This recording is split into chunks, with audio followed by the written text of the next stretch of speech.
Olá, boa noite a todos, a paz do nosso Senhor Jesus. Boa noite para vocês que estão em casa também.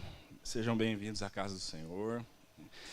Que seja mais um dia, um privilégio, né, desse dia aqui preparado por Deus. Que nós possamos ouvir mais um dia da palavra do Senhor, na verdade. Eu convido vocês, pessoal, para abrir a Bíblia no livro de Eclesiastes, capítulo 3. A gente vai começar no versículo 1.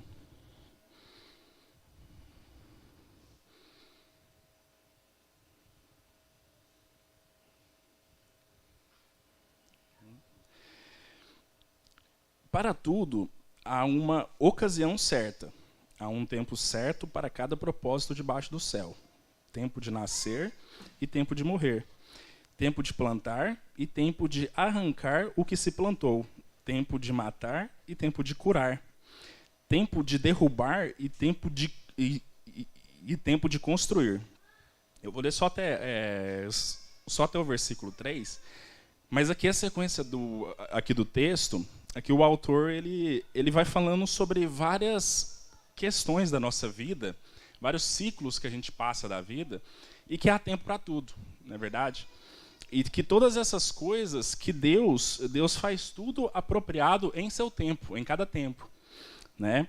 E assim, os dias, os meses, né? Se a gente for olhar os nossos dias, né, os meses assim, o ano ele é dividido em 4 partes, né? Em três partes, onde a gente acabou de passar aí por vamos dizer assim, 3 meses de muita chuva, né?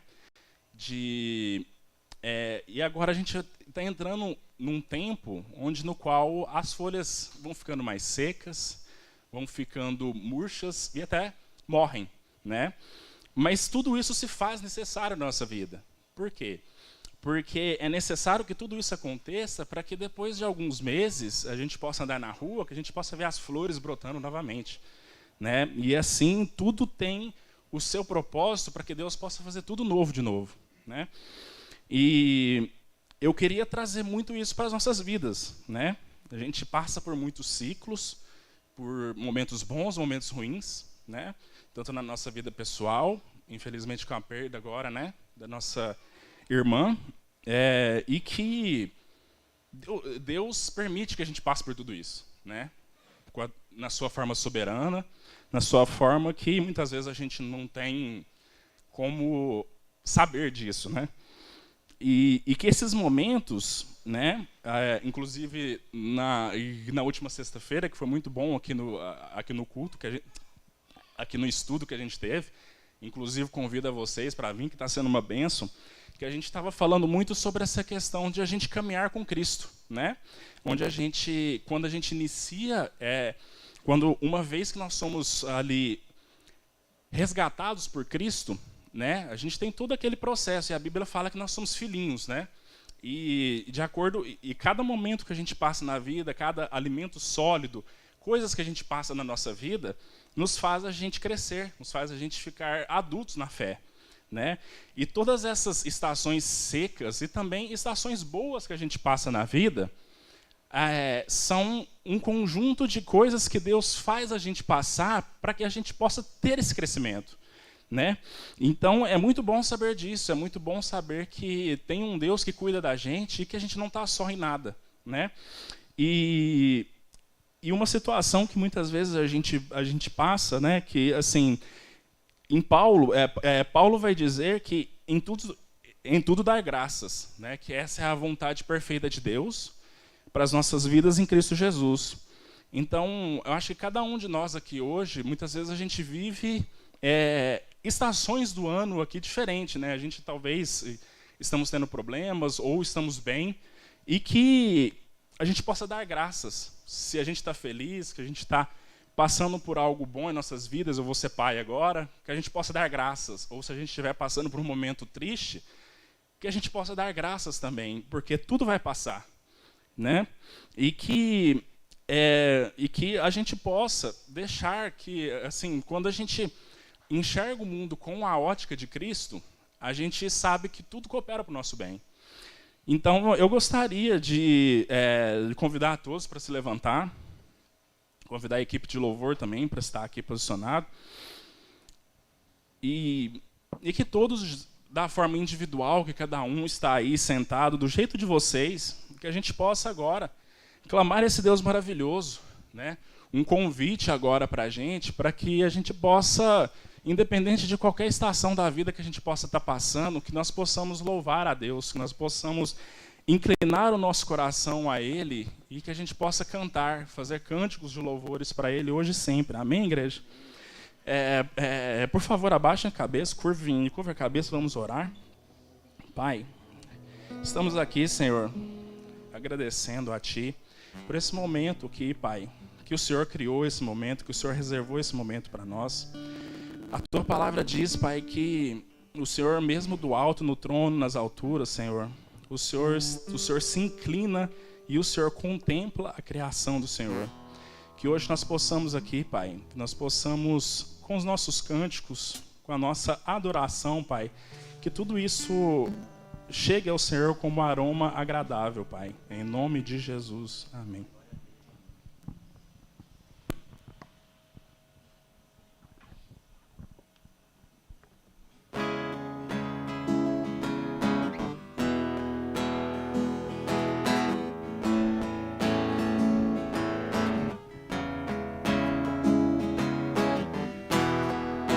Neste lugar, Tu és rei.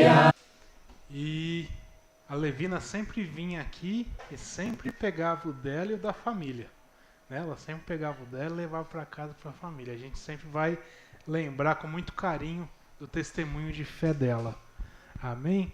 Irmãos, antes de mais nada, como o tema hoje é mesa, e eu estou sempre esquecendo, já faz 3 meses, vai completar agora, os nossos irmãos Hernani e Doriana? Maria? Uai. Ah, tá. Então tá bom. Eu já ia falar, a Lara me falou o nome errado. Obrigado. Então eu que confundi. A Lara falou os nomes certos e eu confundi. Desculpa. Os nossos irmãos, eles têm um projeto social muito legal, muito interessante, que chama... Você regula aí, Gil, por favor. Na mesa, não é isso? Ou mesa? Mesa, projeto mesa. Então, como hoje o tema é mesa, eu falei, cara, hoje eu não esqueço. É 4º mês do ano, mas antes tarde do que nunca. E o projeto mesa consiste em você conhece alguém que está passando por uma dificuldade. Você quer falar ou eu posso falar? Fala você, porque... Por que eu vou fazer propaganda de um trem que não sou eu que faço, né? Eu vou fazer pelas metades. Oi, boa noite para todo mundo. Meu nome é Hernani, a gente é recente aqui na comunidade, né? Se não me engano, acho que novembro, final de novembro ou dezembro a gente começou a vir. E minha esposa Maria, Doriana é minha sogra, Isso. Silvio, Fique claro. o marido dela, e Ana Laura é a minha cunhada, irmã da Maria. Então, assim, na verdade, a gente não olha isso como um projeto, no sentido de ser algo isolado. Então, acho que o que a gente queria mais passar, e é o que eu acho que Jesus também quis passar para nós, é a responsabilidade, sabe? Da gente olhar uns aos outros como irmãos. Então, tipo assim, a gente não busca que, por exemplo, reúnam-se donativos ou qualquer tipo de auxílio para que seja um projeto. Para que a gente coloque esse projeto como se fosse uma coisa maior do que a responsabilidade que ele representa. Então, mais do que qualquer tipo de auxílio, a gente pensa em criar uma cultura, sabe? É uma cultura de irmandade mesmo, de olhar para todo mundo como irmão, como semelhante, sabe? Então, assim, a gente gosta de olhar isso como uma cultura, estabelecer isso para que, ainda que a gente falte, mas isso permaneça, sabe? É isso. Amém. E assim, só para corrigir se eu estiver errado, tem assistente social envolvido, não tem? Sim, a gente tem fala que o pessoal de casa também vai ouvir. A gente tem uma parceira amiga da minha sogra que chega com as demandas, né? O pessoal que passa muita dificuldade, que geralmente tem criança, tem viúvas, enfim. Então, assim, a gente coloca aqui à disposição tanto para receber uma demanda, uma família, por exemplo, que vocês conheçam, que está passando por alguma necessidade mais emergencial, ou seja ela qual for, e também, obviamente, a gente se disponibiliza a receber qualquer tipo de ajuda que vocês, que todos nós aí pudemos ajudar. É uma coisa que não tem tempo determinado, sabe? Acho que é importante a gente falar. Não é um projeto que nasceu tal dia e tal dia ele vai morrer, ele não tem um período. A gente entende isso como uma responsabilidade aí para a vida toda. É isso. Amém. Glória a Deus. Todos entenderam? Tem alguma dúvida? Então, você que pode ajudar, você que tem interesse, pode ajudar. Não é só entregar, né? Mais do que isso, não é só entregar, mas também parte disso, né? Então, você que tem em casa e que pode, quer, procura, pergunta, né? Se interesse, né? Converse, ó, tem qual que é a demanda, tem necessidade, como que eu posso? Procure saber, se interesse, se integre, né? E você que principalmente conhece alguém que está passando por dificuldade, precisa de ajuda, eles podem ali direcionar a ajuda. Tem, né, só o fato de ter um assistente social já ajuda tanto, né? Porque eu já conheci gente que falou assim: Bruno, eu não tenho dinheiro para pegar o Uber para ir para a igreja. Tadinho, nossa, olha, meu coração geme. Mas no store tá lá pagando, juntando para comprar uísque. Tá de sacanagem comigo, né? Só pode. Então, assim, como é que faz, né? Como é que você acredita? Como é que você ajuda? Aí a gente fica assim, eu, por exemplo, não consigo, eu não tenho esse filho, eu não tenho essa habilidade, mas o fato de você ter um assistente social que às vezes vai lá, que às vezes conhece a realidade, conhece... Pô, peraí, aqui é realmente um ponto para ser ajudado. E a gente tem segurança de que tem pessoas que precisam e estão sendo ajudadas de maneira adequada. Isso é muito bom, né? Então procure, integre e ajude. Amém? É um projeto chamado... Não é projeto, ele falou. Então é um chamado denominado mesmo. Pronto. E é de todos para todos. Amém? Com os irmãos. Deus abençoe. Amém?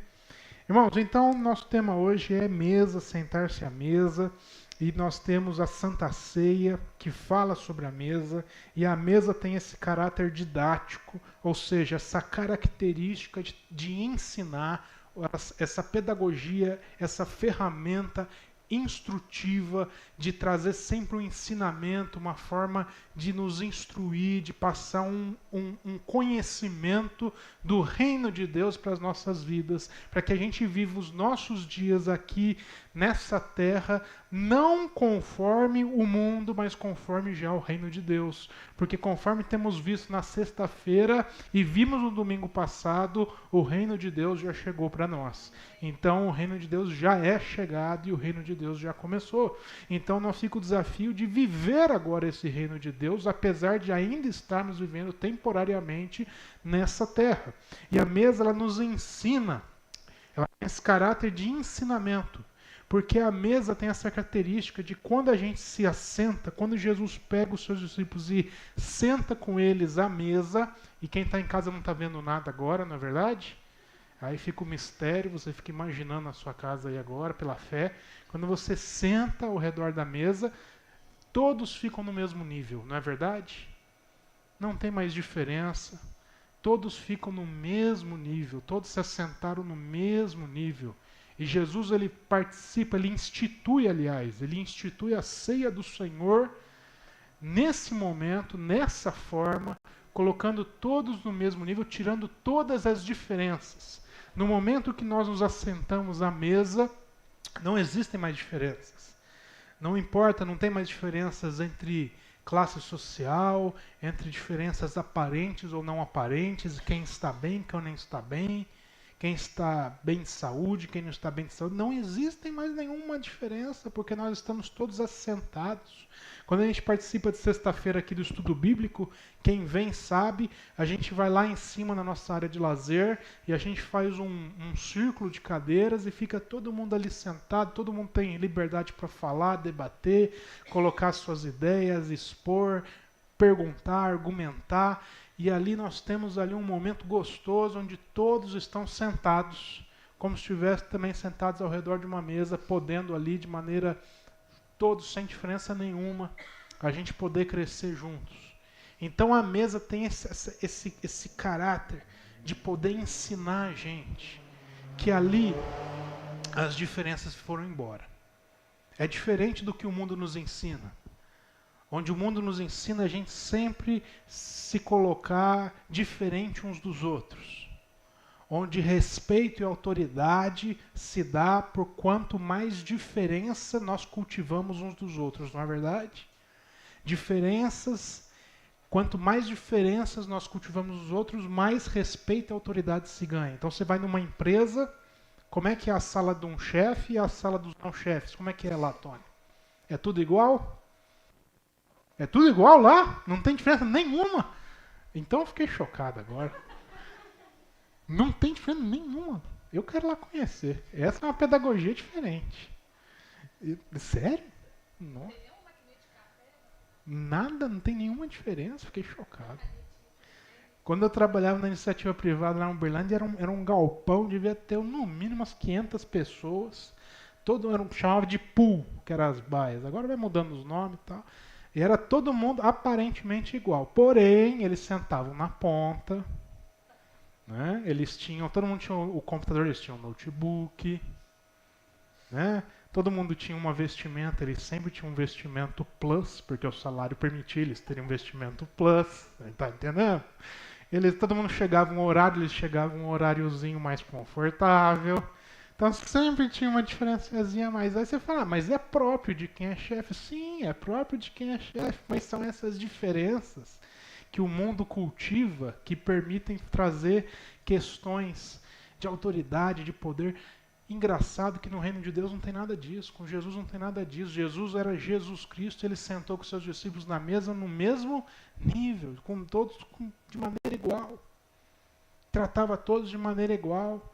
Desde o mais poderoso, do religioso, dos sacerdotes, dos sumos sacerdotes da época, até aquele que era o cego, que nada via e vivia à margem da sociedade. Então a mesa ela tem essa característica que Jesus ele instituiu a ceia dele nesse local. A ceia do Senhor é introduzida num momento de dificuldade e a ceia do Senhor é introduzida no ambiente da mesa.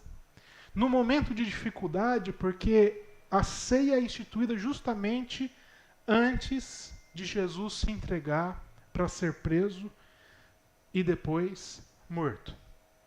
Ao mesmo passo que enquanto Jesus sofre todos os processos para ser preso e depois morto, os discípulos, em paralelo, estão sofrendo um processo de ter que colocar a fé deles à prova. Tudo aquilo que eles aprenderam com Jesus durante 3 anos, agora eles iam ter que colocar os ensinamentos em prática. Porque agora o mestre deles foi preso e ia ser crucificado. E agora eles iam ter que colocar em prática tudo o que eles aprenderam. Então a ceia ela é instituída num momento de dificuldade. E a ceia ela é instituída num ambiente da mesa, porque é no ambiente da mesa que nós temos maturidade para lidar justamente com as nossas dificuldades. Só quem tem maturidade é capaz de parar tudo para poder se assentar com seus irmãos. Só quem tem maturidade é capaz de silenciar o grito do medo, o grito do desespero, o grito da angústia, para poder se assentar, se fortalecer, se alimentar e poder ter um tempo de qualidade na mesa. Só quem tem maturidade. Quem está entendendo o que eu estou falando? Só quem tem maturidade enfrenta os desafios dos boletos chegando para vencer, Às vezes do carro dando um peteco de surpresa e a gente não sabendo o que fazer. Às vezes de uma notícia como a gente teve hoje, da morte chegando na nossa família, e mesmo assim a gente sendo capaz de sentar junto com a família, ter uma refeição em harmonia. Isso é para os maduros. A mesa é o ambiente da maturidade. A mesa é esse ambiente onde nós aprendemos que tem aflições que vêm para nos colocar em pé de igualdade. A mesa é esse ambiente que nós aprendemos que tem aflições que surgem, que nos acometem, que vêm, não são todas, mas tem aflições que vêm para nos colocar em pé de igualdade uns com os outros. A gente vê o que aconteceu hoje. A gente ia começar o ensaio, na primeira música, no primeiro blam blam blam, como diz o pastor Michel, e aí toca o celular aqui, eu estava com ele na mão, pastor Sandro comunicando o falecimento da mãe da pastora Miri. Aí eu olhei para o Richard e falei, ô Richard, você tá sabendo acabei de receber? Ele falou, acabei de receber também. Eu falei, então acabou de acontecer mesmo, acabou de acontecer. E aí ele foi, e aí o Murilo já foi pro violão e a gente já teve que fazer tudo. A Priscila, que não participava mais aqui, sempre estava aqui com a gente, mas não cantava. Não, já veio aqui cantar, dar uma força. E aí tinha um pessoal, o Gil, a Pamela, a Júlia, que já não estava com outro compromisso, já deixaram o compromisso para participar com a gente. E olha só o que é uma dificuldade colocar a gente em pé de igualdade. O que é uma dificuldade trazer a gente para a gente poder se ajudar. Então tem aflições que surgem nas nossas vidas que são para colocar a gente em pé de igualdade. Sabe por quê? Porque quando colocam a gente em pé de igualdade, sentados em volta da mesa, geram em nós maior sensibilidade uns com os outros. Aí você vê a pandemia. A pandemia foi uma dificuldade muito grande, não foi? Ela colocou todo mundo em pé de igualdade, não foi? Aí eu te pergunto, ela gerou sensibilidade? As pessoas se permitiram ser mais sensíveis uns com os outros? É só você olhar aí fora. Hoje nós já estamos em outro patamar da pandemia. Aí você sai fora. Como é que está o trânsito? Como é que está o ambiente de trabalho? Como é que está os preços dos alimentos? Como é que está o nosso poder de capital? Como é que está a vida? Está mais ou menos violento? Está mais ou menos uns aos outros sensíveis? Uma dificuldade, uma aflição que veio para colocar todos em pé de igualdade, que era para gerar maior sensibilidade uns com os outros. O que o coração do homem, como o amor tem se esfriado, o que ele fez? Se tornou ainda mais duro. Mais duro. A igreja que era para se posicionar em amor, como é que ela se posicionou? Vai mexendo com Deus, Deus castiga. Quem lembra disso? Você não lembra? Não, eu vou te refrescar a memória. Um carnaval que teve antes, teve lá um trem lá de um boneco lá, um cara se fantasiou de demônio, saiu arrastando lá no sambódromo, um outro fantasiado de quem? De Jesus, não foi? Isso, o carnaval. Isso não é novidade nenhuma. Não sei por que crente se escandaliza com os trem desses. Isso tem desde sempre. Aí vai lá, arrastando. Aí pegaram aquela imagem e falaram assim, fizeram isso no último carnaval por conta disso. Deus mandou a pandemia e não tem mais carnaval. Olha o que Deus faz. Olha que sensibilidade. Até começar a morrer também crente. Até o crente descobrir que ele não era imune à doença, ao vírus. E ele começou a falar, gente, olha, eu acho que eu posso estar equivocado na minha presunção, mas mesmo assim as pessoas não foram capazes de se sensibilizar umas com as outras. Infelizmente, o amor tem se esfriado. E as aflições que vêm para nos colocar em pé de igualdade não têm sido suficientes para nos trazer maior sensibilidade. Eu lembro uma vez, quando a Lara ainda tinha que trabalhar em Uberlândia, então por semana a gente tinha que ir no mínimo 4 vezes, algumas semanas 6. E a gente tinha que ir bem cedo. Então a gente acordava 4 e pouquinho da manhã, saía para ela pegar o plantão lá, então a gente saía no escuro, à noite, era madrugada, estava tudo escuro, pegava a rodovia. Nesse período, estava tendo manutenção na rodovia. Então a gente pegava a rodovia e, de repente, a gente tinha que sair da pista, tudo com cone, porque ela estava fechada para fazer manutenção, entrar na pista de quem vinha de Uberlândia para Uberaba, e ela, que é dupla, ficava agora só uma vem, uma vai. E tudo cheio de cone.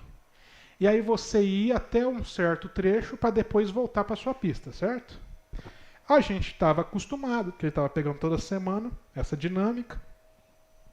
Entramos, estávamos indo, esse trecho era uma subida, e o final dele coincidia com uma descida, com uma curva, que era muito comum, muita carreta fazer aquela curva devagar ou rápido, Gil.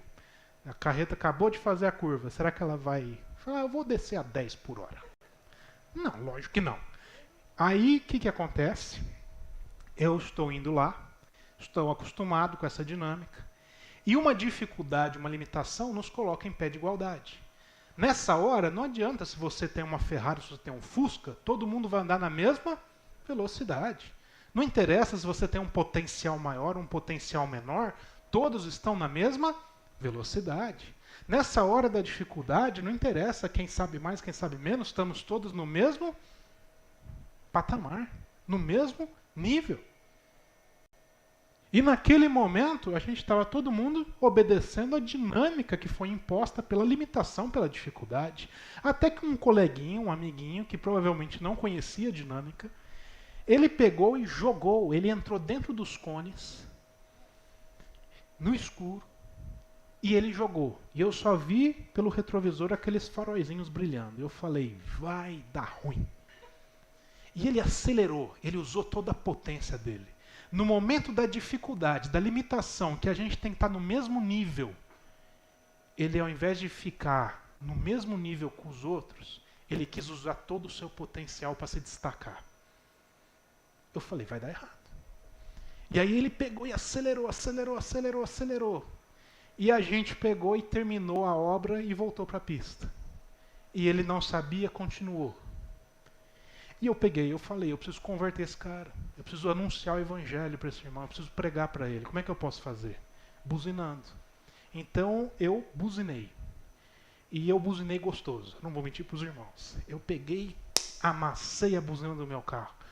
Eu falei, esse cara precisa entender que ele está fora do caminho de Cristo na vida dele. E eu buzinei para ele entender que alguma coisa estava errada. Na hora que eu buzinei, que coincidiu de eu voltar para a pista, ele também entendeu naquele momento que eu tinha alguém buzinando por algum motivo. Ele freou com tudo. E aí você ouviu aquele freio, sabe? Aquela coisa, aqueles unidos, aquele cheiro de borracha queimada no asfalto. Aí eu diminui a velocidade e falei, vamos devagar, vamos ver se vai precisar de ajuda. Aí ele deu ré. Aí voltou para a pista e veio. Aí de lá até o fim de Uberlândia, ele foi devagarinho. Aí no momento que era para ele usar todo o potencial dele, porque agora ele podia, porque não tinha mais dificuldade, ele não usou mais. Porque ele foi fazer isso na hora errada. Vocês estão entendendo o que eu estou querendo dizer? Na hora da limitação, na hora da dificuldade, que vem para nos colocar de pé de igualdade, ele não respeitou isso, ele não foi sensível a isso. E na hora que ele podia usufruir de toda a potência que ele tinha, aí ele não usufruiu mais. E é isso que eu quero falar nessa didática exemplificativa, lá em Isaías 56, versículo número 8. Eu quero que você abra lá em Isaías 56, 8. Para que você grave isso no seu coração, que existem dificuldades que vêm para nos colocar em pé de igualdade. Assim como a mesa faz a gente se assentar, e assentados não existem mais diferentes. Quando nos assentamos, não existem mais desiguais. Da mesma forma, dificuldades que vêm para nos colocar em pé de igualdade tem um propósito. Qual que é? Gerar em nós sensibilidade. Entendemos isso? Dificuldades que vêm para nos colocar em pé de igualdade tem um propósito de gerar em nós maior sensibilidade. Então vamos ler lá. Palavra do soberano do Senhor, daquele que reúne os exilados de Israel. Reunirei ainda outros aqueles que já foram reunidos. Palavra de Deus, aquele que pega os espalhados. Os exilados são aqueles que foram cada um para um lado, por motivos diversos. Deus é o Deus que é capaz de falar com todos nós. Com nós que estamos aqui nessa congregação, com os irmãos que estão na congregação da rua aqui de cima, da Assembleia de Deus, dos irmãos que estão na congregação da Metodista, que é na rua de trás, e tem um monte de igreja em Uberaba, e Deus fala com cada um, em cada congregação, e fala com o pessoal de Uberlândia, fala com o pessoal da Argentina, fala com o pessoal lá na Ucrânia, no meio da guerra. Deus fala com todo mundo, em todo tempo, Ele não abandonou ninguém. Verso 9, venham todos vocês, e aí o irmão já vai falando, glória a Deus, e venham todos vocês, ô bênção. E ele continua, animais do campo. Aí o leitor já fala, o que está acontecendo aqui? Tem um... Todos vocês, aí o leitor fala, agora de novo sou eu, agora é comigo, animais da floresta. Venham comer. Tem uma coisa errada, velho. Deus está falando, conversa com a gente, que conhece o nosso coração, e Ele faz um convite e fala, venha todo mundo, venha todos vocês. Mas para quem que Ele está falando? Venha todos vocês, vírgula, animais do campo. Algumas versões estão falando feras dos bosques, animais selváticos, animais da selva. Meus irmãos, quais são as características de animais dos campos, animais das florestas? Eles são domesticados? Quem aqui tem animal em casa, pet? Tem? Quem tem cachorro? Quem tem gato? Muito mais legal, não é? Eu também acho. Eu tenho 2. Eu e a Laira, eu também acho. Maravilhoso. Né? Eu ia falar, troca seu cachorro por um gato, mas não vou falar brincadeira. Adote um gato, é mais fácil. Se eu tenho um vaso desse lá em casa, e você tem o seu pet lá na sua casa, ele derruba? Derruba? Não, ele já conhece, não é possível. Ela derruba tudo na sua casa? Ah, mas ela não gostava da planta, não é possível. Ela clicou. Os meus gatos passam, eles conhecem tudo. Eles cheiram, eles conhecem tudo. Tem um vaso, os de vocês também? Conhecem tudo. O animal domesticado é um animal dócil. Um animal tranquilo. A não ser que ele não tenha encrencado com o trem, ele não vai atrás de nada, não. Ele vai passar ali e tal. Como é que é um animal do campo? Você acha que ele vai respeitar o vaso que você comprou? Você acha que ele está interessado em saber se você pagou caro ou barato no vaso? Ele age puramente por instinto, não tem 1% de afeto. Diferente do animal domesticado, que tem um misto de mais afeto do que instinto. O animal do campo, não. Então, o animal do campo ele não é domesticado e ele não é comportado. Eles são devoradores e destruidores de ambiente.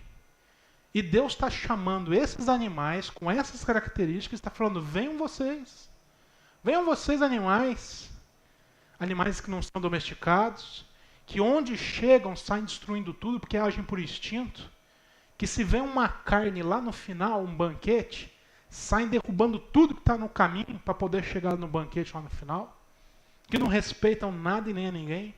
Venham vocês, animais do campo, feras dos bosques. Quem são as feras dos bosques hoje que têm afligido hoje a nossa sociedade, que têm afligido hoje a igreja? Quem são esses que entram destruindo tudo sem respeitar nada nem a ninguém, senão a religiosidade? Que quando entra nos nossos corações, quando entra no meio da igreja, destrói. Senão a cultura do mundo, que quando entra no nosso coração, destrói a nossa vida, destrói o nosso caráter, destrói as nossas famílias, os nossos relacionamentos. Quem está entendendo o que eu estou falando? Assim como os animais de uma floresta que não respeitam, que não tem nem um pingo de respeito, porque eles simplesmente vão agir por instinto. Quem são hoje os animais do campo que têm entrado nos nossos corações, têm entrado nos nossos lares, têm entrado dentro da igreja e têm destruído os alicerces que Deus já plantou nas nossas vidas? Que tem destruído os planos, tudo aquilo que Deus já tem construído na igreja dele. Quem está compreendendo isso? Se não são as ideologias, no plural, para você entender que não é nenhuma nem outra. Se não são as filosofias vãs, as teorias, por mais espiritualizadas que possam ser, mas que só são carregadas de religiosidade. Se não são os achismos que quebram os vínculos relacionais que nós temos uns com os outros.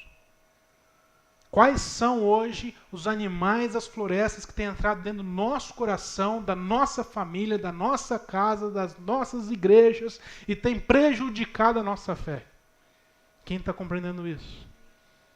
Gil, abaixa um pouco esse ar, por favor, que a nossa irmã Isabel está aqui precisando de um alento.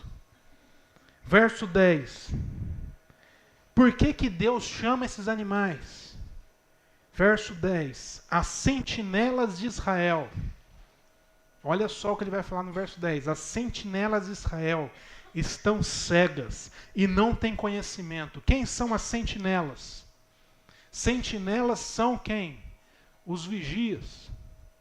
Sentinelas são aqueles que ficam em cima das torres para poder vigiar. Qual que é a função de um sentinela? Olha, dificuldade que nos coloca em pé de igualdade, que gerou sensibilidade na pastora Rose, que foi lá levar um... Precisa fazer um pix depois? Não? Quem são os sentinelas? Sentinelas são aqueles que ficavam em cima de uma torre de vigia, com a função de vigiar e procurar por inimigos. Assim que eles avistassem os inimigos, eles gritavam dizendo que tinha perigo. Aí eu te pergunto, para que serve um sentinela que está cego? Como que um sentinela cego vai conseguir desempenhar a sua função? Como que um sentinela, um vigia que está cego vai conseguir desempenhar a sua função? Aí ele diz, todas essas sentinelas são como cães mudos. Para que serve um cão? Que você pega um cão, você tem a casa bonita, aí você fica preocupado. Você fala assim, ih, rapaz, o que eu vou fazer aqui nessa casa? Eu fico sozinho, aí pega um cão. Aí você põe um cão dentro de casa. O cão está em silêncio a noite toda. Você fica como, Robinho? Tranquilão. De repente, de madrugada, o cão começa a latir. O que você pensa? Rapaz, tem coisa errada aí. Você já tem coisa errada aí. Aí você pensa, vai lá ver, manda alguém lá ver. O Robinho não tem como mandar ninguém ver. O Robinho fala, vou eu lá ver. Eu preciso eu lá ver o que está acontecendo. Agora imagina um cão mudo. Para que serve alguém que tem a função de avisar outro alguém, mas que não fala nada? Que fica dormindo o tempo todo? Olha lá o que ele fala. Elas são como cães mudos, incapazes de latir. O que eles ficam fazendo, esses cães? Deitam e sonham. Só querem saber de dormir. Só querem saber de Netflix, de rede social. Não tem muito tempo. Essas pessoas que a Bíblia está narrando, essa noiva, essa igreja, nada a ver com a gente, pelo amor de Deus. Mas essas pessoas que Deus está narrando, eles não têm tempo para Deus. Mas eles têm tempo para assistir um filminho, uma série, para maratonar aquela série marotinha, entendeu? Eles não têm tempo para Deus, mas eles têm tempo para entrar na rede social. Eles não têm tempo para Deus, mas eles têm tempo até para pecar. São um povo que era para ser sentinela, mas está cego. Era um povo que era para ser como cães que avisam os outros do perigo, mas estão mudos, estão dormindo, pelo sono desse mundo. 11. São cães devoradores, ou seja, gulosos, insaciáveis. Sabe aquele cachorro faminto? Aquele cão que você dá comida, e quanto mais você dá, mais ele come. No final de tudo ele dorme, ele deita com aquela barriga para cima, do tipo, ai, come demais. Dá uma coçadinha aqui, por favor, na minha barriga. Se vier um agressor, ele não dá conta de levantar nem latir. Sabe o que ele está falando? Que às vezes a igreja está desse jeito. Que a igreja está dormindo no ponto. Que a igreja está consumindo tudo que o mundo está oferecendo. E que ela não é capaz de ficar de pé de maneira vigilante. Quem está compreendendo isso? E ele fala, cada um procura a sua própria... Não, desculpa. Cães devoradores insaciáveis. São pastores. Olha aí, são pastores. Assim como nós somos chamados, todos nós. A igreja é a reunião dos pastores da cidade. Pastores que pastoreiam a nossa cidade. Então, os pastores, olha aí nós aí. Pastores, só que sem entendimento, sem compreensão, sem instrução. Todos seguindo o seu próprio caminho. Cada um procurando vantagem própria. 12. Venham, cada um grita. Aí você pensa, uai, eles estão gritando para vir? Então eles estão gritando para vir para o reino de Deus. Não. Venham, cada um grita, e tragam-me vinho. Ou seja, tragam-me aquilo que eu quero. Façam a minha vontade. Satisfaçam aquilo que é bom para mim. Pessoas que se relacionam com as outras pelo benefício da relação. São como pessoas que sempre estão pedindo para os outros o vinho. Quem está entendendo isso que eu estou dizendo? Bebamos nossa dose de bebida fermentada, que amanhã será como hoje, e até muito melhor. Amanhã será como hoje. Esse mundo está aí desde que eu nasci, até o dia que eu morrer vai ficar desse jeito mesmo. Nada vai mudar. Então vamos viver e vamos fazer desse jeito mesmo. Deus está fazendo uma denúncia. Deus está pegando e falando assim, olha, a minha igreja dormiu no ponto. E Deus ele fala, venham. Venham, animais do campo. Venham. Venham produzir dificuldades, aflições que coloquem a igreja em pé de igualdade com esse mundo lá fora, para que pelo menos produza na minha noiva uma sensibilidade que ela perdeu ao longo do tempo. Porque é necessário que a noiva de Cristo seja sensível à voz do noivo. A diferença daquelas 10 virgens, onde 5 eram prudentes e 5 não, era a sensibilidade delas ao fato de que o noivo ia voltar. 5 guardaram azeite e 5 não guardaram azeite. E Jesus está falando para a gente, eu vou voltar. Para a dona Levina, ele voltou hoje. Para cada um de nós, ele vai voltar num tempo. Mas pode ser que para todos nós, ele volte ao mesmo tempo, como o Senhor que vem para arrebatar a sua igreja. E Jesus, ele vai voltar. O noivo vai voltar. E ele precisa que a sua igreja esteja sensível à sua voz. E se nós estamos sensíveis à voz de Deus, nós também estamos sensíveis às coisas, aos acontecimentos e às dores deste mundo. Para que no meio das dificuldades que assolam este mundo, porque nós estamos nesse mundo, Jesus não pediu para retirar a gente desse mundo, então estando a gente ainda nesse mundo, passamos pelas mesmas dificuldades desse mundo.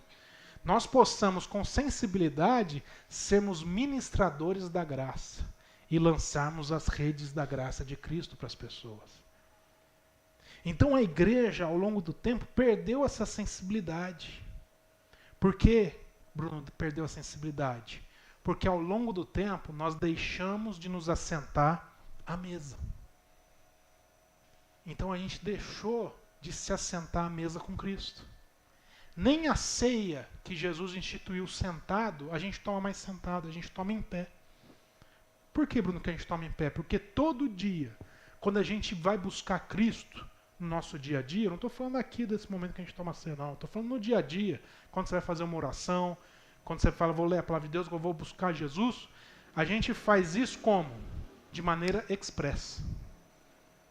É como se a gente ficasse em pé e falasse, Jesus, estou pegando aqui o seu corpo, o seu sangue, rapidinho, porque, nossa, tão corrido.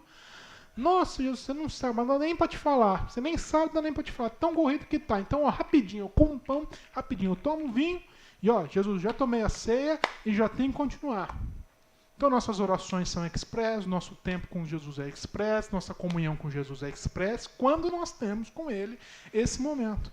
Porque nós não sentamos mais à mesa. E porque nós não sentamos mais à mesa, nós não temos mais um tempo de qualidade com Jesus, nós perdemos a sensibilidade. Então a mesa é local de sentar, de investir tempo e de recuperar a sensibilidade que o Espírito Santo de Deus traz à igreja. Porque só assim a gente vai ser capaz de chorar com os que choram e se alegrar com os que se alegram. Porque a igreja não vai conseguir fazer isso sem sensibilidade. Não vai conseguir lançar a rede da graça sem sensibilidade. Você não vai conseguir evangelizar sua esposa, o seu marido. Eu não estou falando de, mas eles já são crentes. Pois é, mas quando está dando crise lá dentro da sua casa, você precisa evangelizar de novo. E você não vai conseguir fazer isso se você não tiver sensibilidade. Os seus filhos, os seus pais. Ninguém sem sensibilidade. Sensibilidade é um fator imprescindível.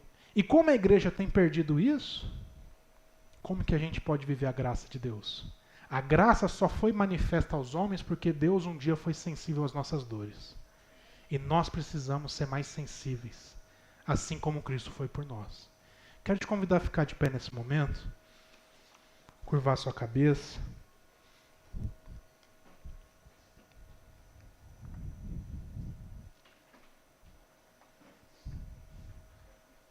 Como hoje é um dia de ceia, o pastor Michel vai ministrar a ceia para nós. Mas aí no seu local, aproveita para orar para Deus agora nesse momento. Talvez você tenha compreendido que você já tem um tempo que você não senta na mesa do Pai. Que já tem um tempo que você não senta na mesa com Jesus.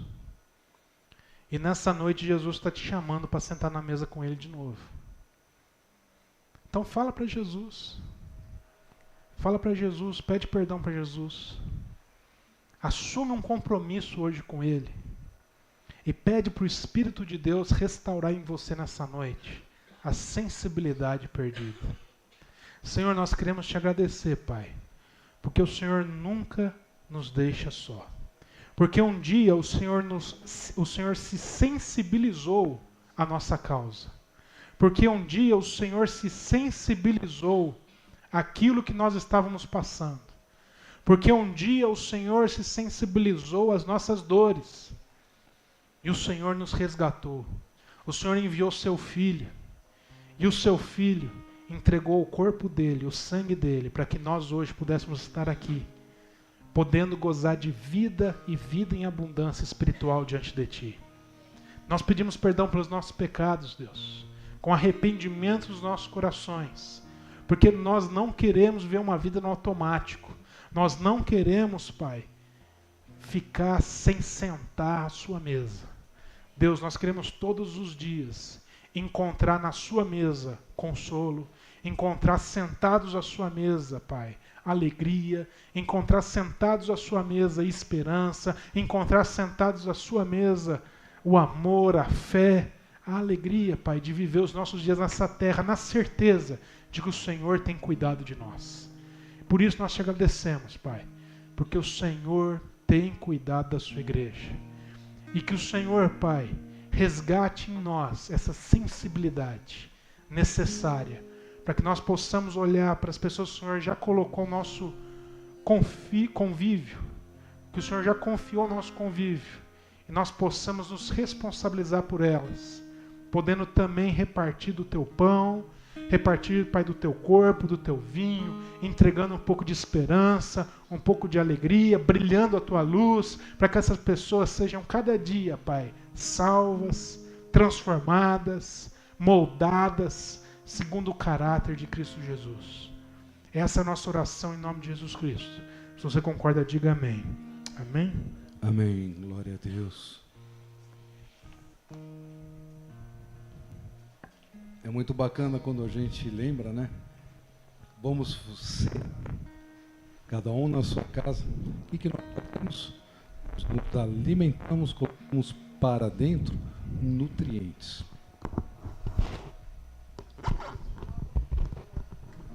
Trocar, não está aparecendo?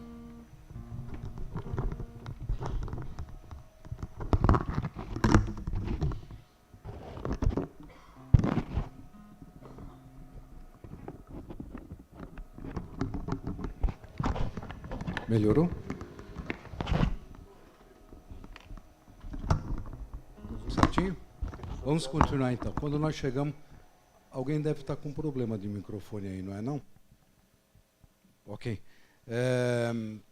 Quando a gente se alimenta em casa, nós nos nutrimos, né? Tomamos o quê?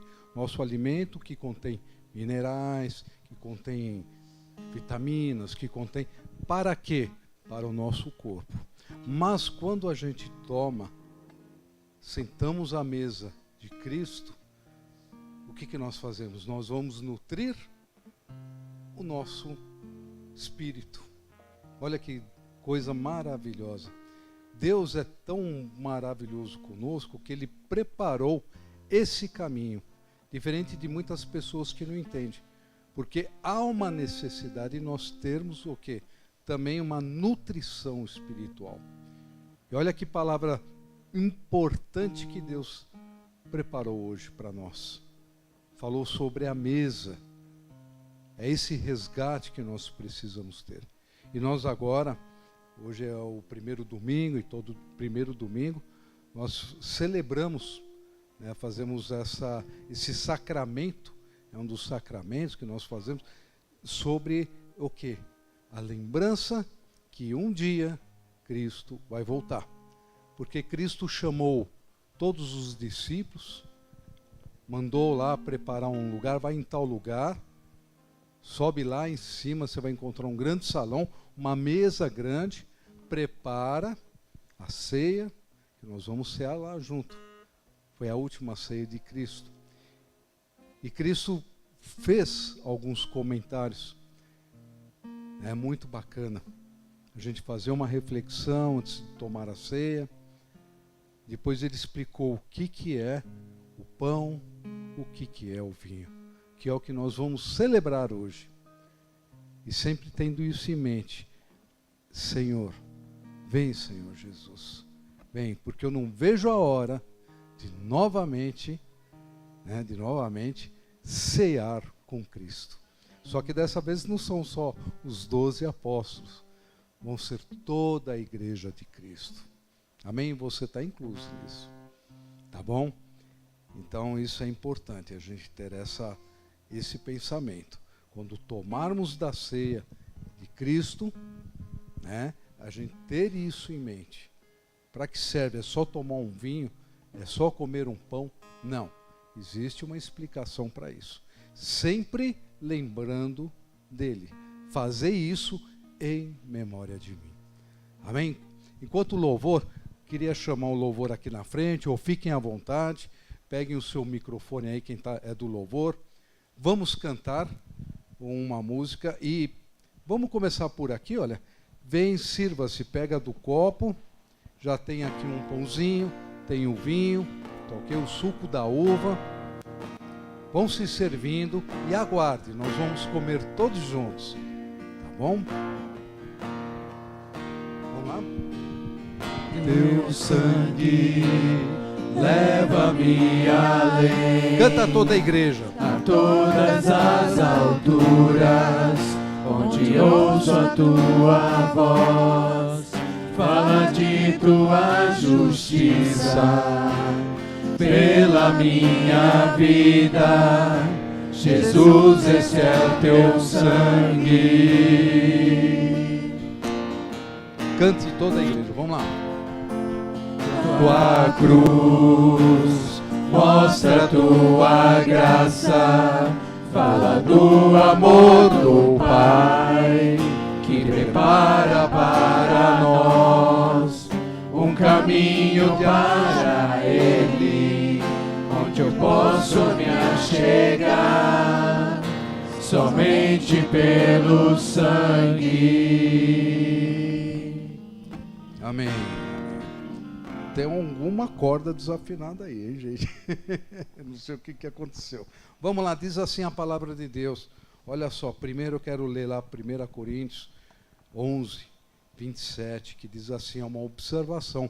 Portanto, qualquer que comer este pão, está aqui o pão, e beber este cálice do Senhor, indignamente será culpado do corpo e do sangue do Senhor. Tem uma observação, examine-se, pois o homem a si mesmo, e assim coma deste pão e beba deste cálice.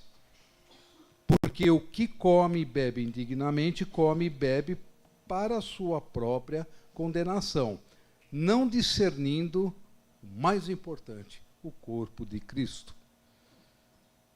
Então nós vamos ter agora esse momento para a gente pedir para Deus esse discernimento. Senhor, mostra para mim se eu estou em falta.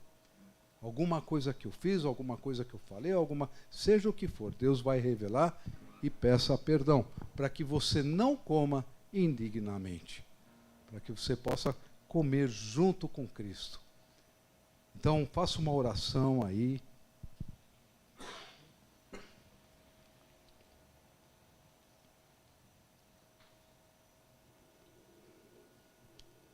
Amado Pai, esse é um momento muito importante para nós, que vamos tomar da Tua ceia. Senhor Deus, perdoa as nossas faltas, as nossas falhas, os nossos pecados. Porque nós queremos sentar dignamente, não indignamente, sentar na Tua mesa, Senhor Deus. Para nós é um privilégio este convite. Então perdoa, porque somos pecadores, não somos perfeitos, para que o Senhor possa nos curar, para que o Senhor possa trazer paz em nossos corações, para que a gente possa tomar desse cálice, comer desse pão, de uma forma assim gostosa, junto com Jesus. Amém? Todos creem nisso? Então diz a palavra de Deus, 1 Coríntios 11, 23, porque eu recebi do Senhor, Paulo escreveu essa carta aos Coríntios, porque eu recebi do Senhor o que também vos ensinei, que o Senhor Jesus, na noite em que foi traído, tomou o pão. Vamos pegar o pão?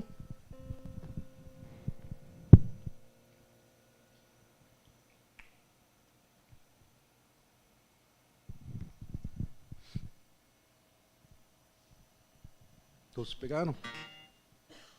Tendo dado graças, o partiu e disse, tomai, comei isto, é o meu corpo que é partido por vós, fazei isto em memória de mim. Olha lá, olha o significado da ceia e o comer do pão.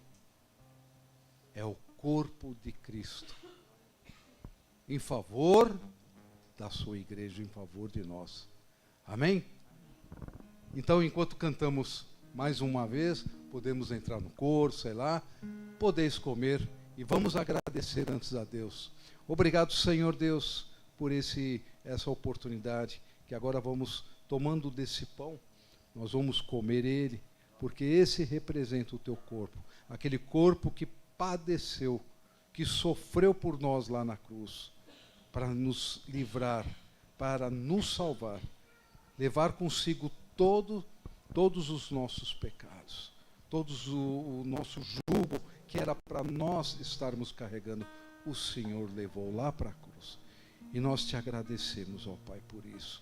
Então nós queremos lembrar agora do sacrifício que o Senhor fez lá na cruz. Amém? Podeis comer. Vamos lá?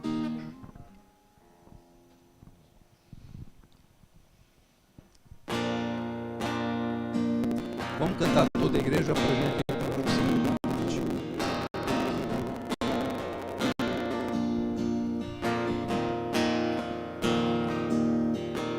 Deus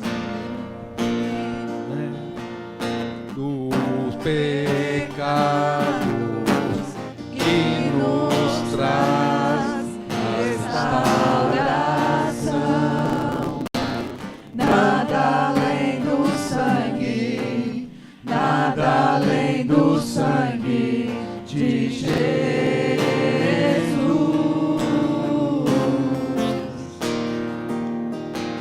que nos faz brancos como a neve, aceitos como amigos de Deus. Nada além do sangue, nada além do sangue de Jesus. Amém. Diz assim a palavra de Deus, verso 25: semelhante também, depois de cear o pão, tomou o cálice. Todos estão com o cálice na mão, né? Tomou o cálice, dizendo: este cálice é o novo testamento no meu sangue. Fazei isto todas as vezes que beberdes em memória de mim. Porque todas as vezes que comerdes deste pão e beberdes este cálice, anunciai a morte do Senhor até que ele venha. Eu sempre gosto de lembrar assim, a última gota que caiu, sabe, lá daquela cruz, caiu lá na terra. Gente, representa para a gente o quê? Todo o sacrifício que Jesus fez por nós. Pelo sangue de Jesus, nós somos salvos. Você crê nisso no seu coração?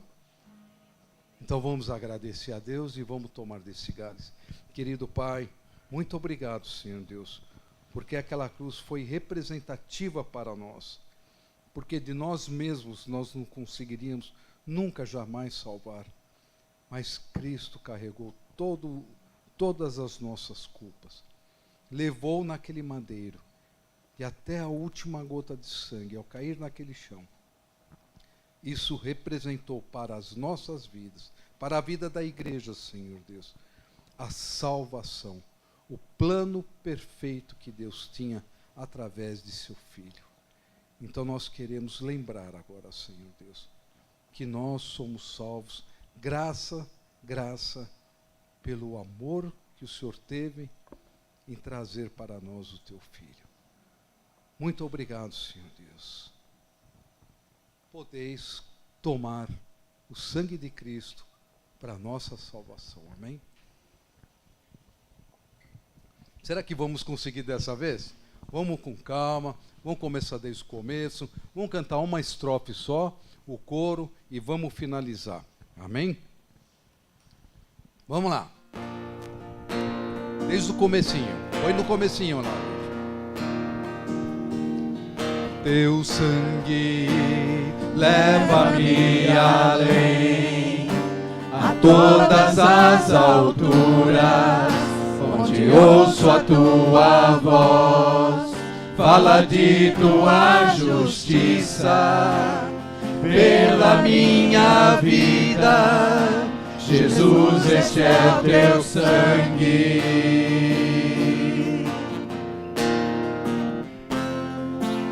Tua cruz mostra tua graça, fala do amor do Pai, que prepara para nós um caminho para Ele, onde posso me achegar somente pelo sangue que nos lava dos pecados. Vamos lá. Que nos lava dos pecados, que nos traz restauração.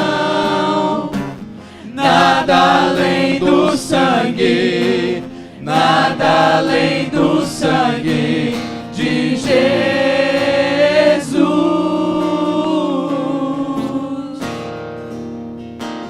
que nos faz brancos como a neve, aceitos como amigos de Deus. Nada além do sangue, nada além do sangue de Jesus. Agora bem alto, eu sou livre, hein? Eu sou livre. Eu sou livre. Nada além do sangue, nada além do sangue de Jesus. Ó, diz no seu coração, eu sou livre. Eu sou livre. Eu sou livre. Nada além do sangue, nada além do sangue de Jesus. Para finalizar, algo mais que a neve. Vamos lá. Algo mais que a neve. Algo mais que a Algo mais que a neve. Algo mais que a neve. Algo mais que a neve. Sim, neste sangue lavado por Deus, mais alvo que a neve serei. Uma salva de palmas para Jesus Cristo. Ele merece, na verdade. Ele merece porque carregou os nossos fardos, ele carregou. E pelo seu sangue que ele derramou para nos salvar. Queria chamar o pastor Pedro um minutinho aqui na frente. Nós temos uma campanha que durante esse ano você escreva no seu papelzinho aquilo que Deus tem colocado no seu coração, para você estar intercedendo por alguém, um pedido que você tem, alguma coisa, escreva, temos papelzinho lá no fundo, caneta, traga aqui que o pastor Pedro vai estar orando.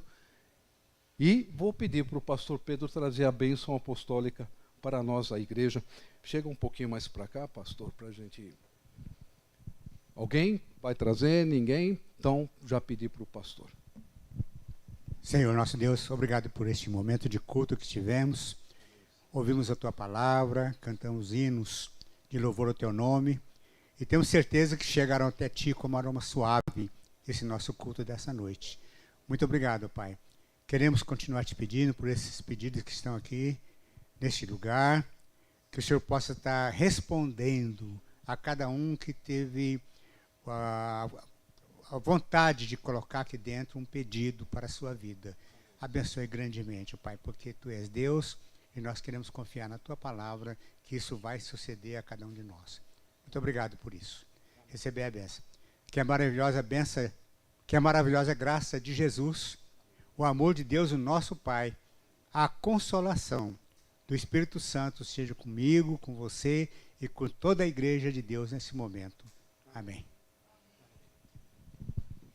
Obrigado, pastor. Deus vos abençoe a todos. Uma boa semana. Se Deus permitir, semana que vem estaremos aqui. Amém?